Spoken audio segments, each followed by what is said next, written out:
BJP ರೆಬಲ್ಸ್ಗೆ ಬಿವೈಬಿ ತಿರುಗೇಟನ್ನ ನೀಡೋದಕ್ಕೆ ಸಜ್ಜಾಗ್ತಾ ಇದ್ದಾರೆ ಅಂತ ಗೊತ್ತಾಗ್ತಾ ಇದೆ. ಬಿಜೆಪಿಯ ರೆಬಲ್ಸ್ಗೆ ಟಾಂಗ್ ಕೊಡೋದಕ್ಕೆ ಬಿವೈ ವಿಜಯೇಂದ್ರ ಪ್ಲಾನ್ ಮಾಡ್ಕೋತಾ ಇದ್ದಾರೆ. ರಮೇಶ್ ಜಾರಕಿಹೊಳಿ ಉಚ್ಚಾಟಿತ ಯತ್ನಾಳ್ಗೆ ಕೌಂಟರ್ ಕೊಡೋದಕ್ಕೆ ನಡೀತಾ ಇರುವಂತ ಪ್ಲಾನ್ ಇದು. ಪಟ್ಟದ ಹೋರಾಟದ ನಡುವೆ ಪಕ್ಷ ಸಂಘಟನೆಯತ್ತ ತಮ್ಮ ಚಿತ್ತವನ್ನು ಹರಿಸಿದ್ದಾರೆ. ಆಗಸ್ಟ್ 2ಕ್ಕೆ ವಿಭಾಗೀಯ ಮಟ್ಟದ ಸಭೆಯನ್ನ ವಿಜಯೇಂದ್ರ ಅವರು ಕರೆದಿದ್ದಾರೆ. ಬೆಳಗಾವಿ ಬಿಜೆಪಿ ನಾಯಕರ ಬಂಡಾಯ ಶಮನಕ್ಕೆ ನಡೆಸ್ತಾ ಇರುವಂಥ ಯತ್ನ ಇದು. ರಮೇಶ್ ಜಾರಕಿಹೊಳಿ ಜೊಲ್ಲೆ ಕತ್ತಿ ನಡುವೆ ಕಿತ್ತಾಟ ನಡೀತಾ ಇದೆ. ಅದು ಬೆಳಗಾವಿ DCC ಬ್ಯಾಂಕ್ ಚುನಾವಣೆಗೆ ಸಂಬಂಧಪಟ್ಟಂತೆ ಅದೊಂದು ಫೈಟ್ ಒಂದು ಕಡೆ ಇದೆ. ಜಾರಕಿಹೊಳಿ ವರ್ಸಸ್ ಕತ್ತಿ ಕುಟುಂಬದ ನಡುವೆ ನಡೀತಾ ಇರುವಂಥ ಫೈಟ್ ಅದು. ಈಗ ಬಿಜೆಪಿಯಲ್ಲಿ ರೆಬಲ್ಸ್ ಅಂತ ಏನಿದ್ದಾರೆ, ರೆಬಲ್ಸ್ಗೆ ತಿರುಗೇಟನ್ನ ಕೊಡೋದಕ್ಕೆ ಬಿವೈ ವಿಜಯೇಂದ್ರ ಅವರು ತೆರೆಮರೆಯಲ್ಲಿ ಪ್ಲಾನ್ ಮಾಡ್ಕೋತಾ ಇದ್ದಾರೆ ಅನ್ನುವಂಥದ್ದು ಗೊತ್ತಾಗ್ತಾ ಇದೆ. ಒಂದ್ ಕಡೆ ರಾಜ್ಯಾಧ್ಯಕ್ಷರ ಬದಲಾವಣೆ ಆಗಬೇಕು ಅನ್ನುವಂಥ ಕೂಗು ಮುನ್ನೆಲೆಗೆ ಬರ್ತಾ ಇದೆ. ಆಮೇಲೆ ಅಮಿತ್ ಶಾ ಅವರನ್ನ ವಿ ಸೋಮಣ್ಣ ಅವರು ಭೇಟಿ ಮಾಡಿರೋದು ಕೂಡ ಕುತೂಹಲ ಕೆರಳಿಸಿದೆ. ಅವರ ನಾಯಕತ್ವದಲ್ಲಿ ಬಿಜೆಪಿ ಪಕ್ಷ ಮುನ್ನಡೆಯೋದು ನಮಗಿಷ್ಟ ಇಲ್ಲ, ಸುತಾರಾಮ್ ನಾವು ಒಪ್ಪಲ್ಲ. ಆಮೇಲೆ ಯತ್ನಾಳ್ ಅಂತೂ ಹೇಳಿ ಕೇಳಿ ಹೋದಲ್ಲಿ ಬಂದಲ್ಲಿ ಬೆಂಕಿ ಉಗುಳ್ತಾ ಇರ್ತಾರೆ. ಯಡಿಯೂರಪ್ಪ ಕುಟುಂಬದ ವಿರುದ್ಧ ಆಕ್ರೋಶವನ್ನು ಹೊರ ಹಾಕ್ತಾ ಇರ್ತಾರೆ. ಅಪ್ಪ ಮಕ್ಕಳು ಬಿಜೆಪಿ ಪಕ್ಷವನ್ನ ತಮ್ಮ ಕಪಿ ಮುಷ್ಟಿಲಿ ಇಟ್ಕೊಂಡಿದ್ದಾರೆ. ಅಲ್ಲಿಂದ ಹೊರಗಡೆ ಬರಲಿಲ್ಲ ಅಂತಂದ್ರೆ ಬಿಜೆಪಿಗೆ ಮುಂಬರುವಂಥ ದಿನಗಳಲ್ಲಿ ಅಥವಾ ಚುನಾವಣೆಗಳಲ್ಲಿ ಅಧಿಕಾರದ ಚುಕ್ಕಾಣಿ ಹಿಡಿಯೋದು ಬಹುತೇಕ ಡೌಟು.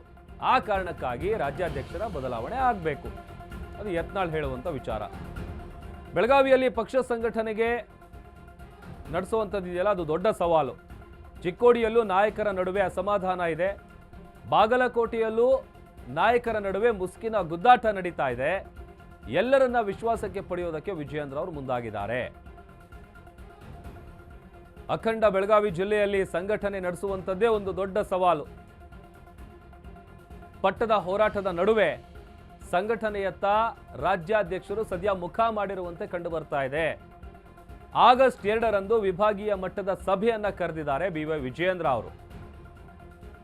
ಈ ಮೂಲಕ ರೆಬಲ್ಸ್ಗಳಿಗೆ ತಿರುಗೇಟನ್ನ ಕೊಡೋದಕ್ಕೆ ಸಜ್ಜಾಗ್ತಾ ಇದ್ದಾರೆ. ವಿವೇಕ್ ನಮ್ಮ ಪ್ರತಿನಿಧಿ ವಿಚಾರಕ್ಕೆ ಸಂಬಂಧಪಟ್ಟಂತೆ ಹೆಚ್ಚಿನ ಡೀಟೇಲ್ಸ್ ಅನ್ನ ಕೊಡ್ತಾರೆ. ದೂರವಾಣಿ ಸಂಪರ್ಕದಲ್ಲಿ ಜಾಯ್ನ್ ಆಗಿದ್ದಾರೆ. ವಿವೇಕ್, ಒಂದ್ ಕಡೆ ರಾಜ್ಯಾಧ್ಯಕ್ಷರ ಬದಲಾವಣೆಯ ಕೂಗು, ಅದರ ಜೊತೆಗೆ ಈಗ ಎಲ್ಲೋ ಒಂದ್ ಕಡೆ ರೆಬಲ್ಸ್ ಟೀಮಲ್ಲಿ ಗುರುತಿಸಿಕೊಂಡಿರುವಂಥ ನಾಯಕರಿಗೆ ಅಥವಾ ರೆಬಲ್ಸ್ಗಳಿಗೆ ತಿರುಗೇಟನ್ನ ಕೊಡೋದಕ್ಕೆ ಬಿವೈ ವಿಜಯೇಂದ್ರ ಅವರು ಒಂದು ಪ್ಲಾನ್ ಮಾಡ್ಕೋತಾ ಇದ್ದಾರೆ. ವಿಭಾಗೀಯ ಮಟ್ಟದ ಸಭೆಯನ್ನ ಕರೆದಿದ್ದಾರೆ ಅಂತ. ಏನಿದ್ರ ಉದ್ದೇಶ, ಏನ್ ಕತೆ ಅಂತ? ಎಸ್ ಪ್ರಭು, ಈಗಾಗ್ಲೇ ಏನು ಸಂಘಟನೆಯ ಕೊರತೆ ಆಗಿದೆ ರಾಜ್ಯ ಬಿಜೆಪಿಯಲ್ಲಿ ಅನ್ನೋ ಒಂದು ಮಾತು ಹೈಕಮಾಂಡ್ ಮಟ್ಟಕ್ಕೂ ಹೋಗಿ ತಲುಪಿದೆ. ಹಾಗಾಗಿ ರಾಜ್ಯಾಧ್ಯಕ್ಷರಾಗಿರುವಂತ ವಿಜಯೇಂದ್ರ ಅವರಿಗೂ ಒಂದ್ ರೀತಿಯಾಗಿ ಟಾಸ್ಕ್ ಅನ್ನು ಕೂಡ ಹೈಕಮಾಂಡ್ ನಾಯಕರು ನೀಡಿದ್ದಾರೆ. ಈಗಾಗಲೇ ರಾಜ್ಯದಲ್ಲಿ ಎಲ್ಲೆಲ್ಲಿ ಸಮನ್ವಯತೆ ಕೊರತೆ ಇದೆ ಅದೆಲ್ಲವನ್ನು ಶಮನಗೊಳಿಸಿ ಅವ್ರನ್ನೆಲ್ಲರನ್ನು ಒಟ್ಟುಗೂಡಿಸಿ ಮುಂಬರುವಂತ ಚುನಾವಣೆಗೆ ನಾವು ಅಧಿಕಾರಕ್ಕೆ ಬರಲೇಬೇಕು ಅನ್ನೋ ಒಂದ್ ರೀತಿಯಾದಂತ ಕೆಲವೊಂದಿಷ್ಟು ಸಂದೇಶಗಳನ್ನ ವರಿಷ್ಠರು ಕೂಡ ಕೊಟ್ಟಿದ್ದಾರೆ. ಇದರ ಜೊತೆಗೆ ಈಗಾಗಲೇ ರಾಜ್ಯಾಧ್ಯಕ್ಷರ ಬದಲಾವಣೆ ಅನ್ನೋ ಒಂದು ಕೂಗು ಕೂಡ ಹೆಚ್ಚಾಗಿ ಕೇಳಿ ಬರ್ತಾ ಇದ್ದು, ಜೊತೆಗೆ ರೆಬಲ್ಸ್ ತಂಡದವರು ಪಟ್ಟು ಹಿಡಿದಿದ್ರು ರಾಜ್ಯಾಧ್ಯಕ್ಷರ ಬದಲಾವಣೆ ಆಗ್ಲೇಬೇಕು ಅಂತ. ಇದೇ ಸಂದರ್ಭದಲ್ಲಿ ಎಲ್ಲೋ ಒಂದ್ ಕಡೆ ಮತ್ತೆ ಅಡ್ವಾಂಟೇಜ್ ತಗೊಳ್ಳೋದಕ್ಕೆ, ಇದನ್ನ ಎನ್ಕ್ಯಾಶ್ ಮಾಡ್ಕೊಳ್ಳೋದಕ್ಕೆ ಬಿವೈ ವಿಜಯೇಂದ್ರ ಅವರು ಮುಂದಾಗಿದ್ದಾರೆ ಅಂತಾನೆ ಹೇಳ್ಬೋದು. ಈಗ ಈ ರೀತಿಯಾಗಿ ಸಮನ್ವಯತೆ ಸಭೆಗಳು ಮತ್ತೆ ಈಗ ಆಗಸ್ಟ್ 2ನೇ ತಾರೀಕು ನಡೆಸೋದಕ್ಕೆ ಹೋಗ್ತಿರುವಂತ ಸಭೆ, ಇದೆಲ್ಲವೂ ಕೂಡ ಹೈಕಮಾಂಡ್ ಗಮನಕ್ಕೆ ಒಂದ್ ರೀತಿಯಾಗಿ ಪ್ಲಸ್ ಆಗುವಂತ ಸಾಧ್ಯತೆಗಳಿದೆ.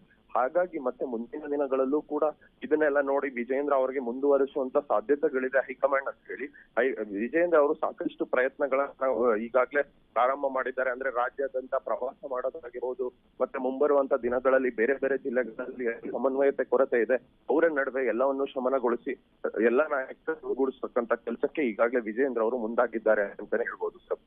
ಓಕೆ, ಥ್ಯಾಂಕ್ ಯು ವಿವೇಕ್ ನಿಮ್ಮೆಲ್ಲ ಡೀಟೇಲ್ಸ್ಗಾಗಿ. ಸೊ ಈ ಮೂಲಕ ಸಭೆ ಕರೆಯೋದ್ರ ಮೂಲಕ ಈಗ ಪಕ್ಷ ಸಂಘಟನೆ ಆಗ್ತಾ ಇಲ್ಲ ಅನ್ನುವಂಥದ್ದು. ಯತ್ನಾಳ್ ಅವರು ಹೋದಲ್ಲಿ ಬಂದಲ್ಲಿ ನಾನು ಹೇಳ್ತಾ ಇದ್ದೆ, ಇದೇ ವಿಚಾರ ಹೇಳ್ತಾ ಇರ್ತಾರೆ. ಬಿಜೆಪಿ ಸರ್ಕಾರವನ್ನು ಶೇಕ್ ಮಾಡುವಂಥ ಮಟ್ಟಿಗೆ ಅಥವಾ ಯಾವುದೇ ರೀತಿಯಾದಂಥ ಹೋರಾಟ ಮಾಡಿದಂಥ ಸಂದರ್ಭದಲ್ಲಿ ಕೂಡ ಬೆರಳೆಣಿಕೆ ಮಂದಿಯಷ್ಟು ಬರ್ತಾರೆ. ಪಕ್ಷ ಸಂಘಟನೆ ಸರಿಯಾಗಿ ಆಗ್ತಾ ಇಲ್ಲ. ಮುಂಬರುವಂಥ ಚುನಾವಣೆಗಳಲ್ಲಿ ಬಿಜೆಪಿ ಪಕ್ಷ ಗೆಲ್ಲಬೇಕು ಅಂತ ಅಂದರೆ ರಾಜ್ಯಾಧ್ಯಕ್ಷರ ಬದಲಾವಣೆ ಆಗಬೇಕು. ಅವ್ರದ್ದು ಬದಲಾವಣೆ ಆಗಿಲ್ಲ ಅಂತ ಅಂದರೆ ಬಿಜೆಪಿ ಪಕ್ಷಕ್ಕೆ ಮುಂಬರುವಂಥ ದಿನಗಳಲ್ಲಿ ಯಾವುದೇ ರೀತಿಯಾದಂಥ ಭವಿಷ್ಯ ಇರೋದಿಲ್ಲ ಅನ್ನುವಂಥದ್ದು ರೆಬಲ್ಸ್ಗಳ ಆಗ್ರಹ.